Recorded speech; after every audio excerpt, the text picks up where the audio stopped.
Әкешім ертегі айтып бересіз бе? Әрине қызым, келіп жайғаса ғой. Қызым, бүгіндікке әділдік деген тақырыптағы ертегі. Баяғыда бір ауылда шешендігімен, даналығымен көзге түскен би өмір сүріпті. Бірде бір-екі кісі дауласып бидің алдына келеді.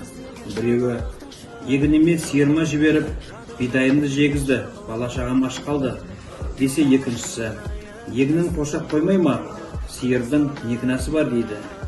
Би осы уақытқа дейін не бір даулы шараларды әділ шешіп жүрсе де, осы жолы билік айтудан қатты қиналады. Қызым, тыңда, билік айтудан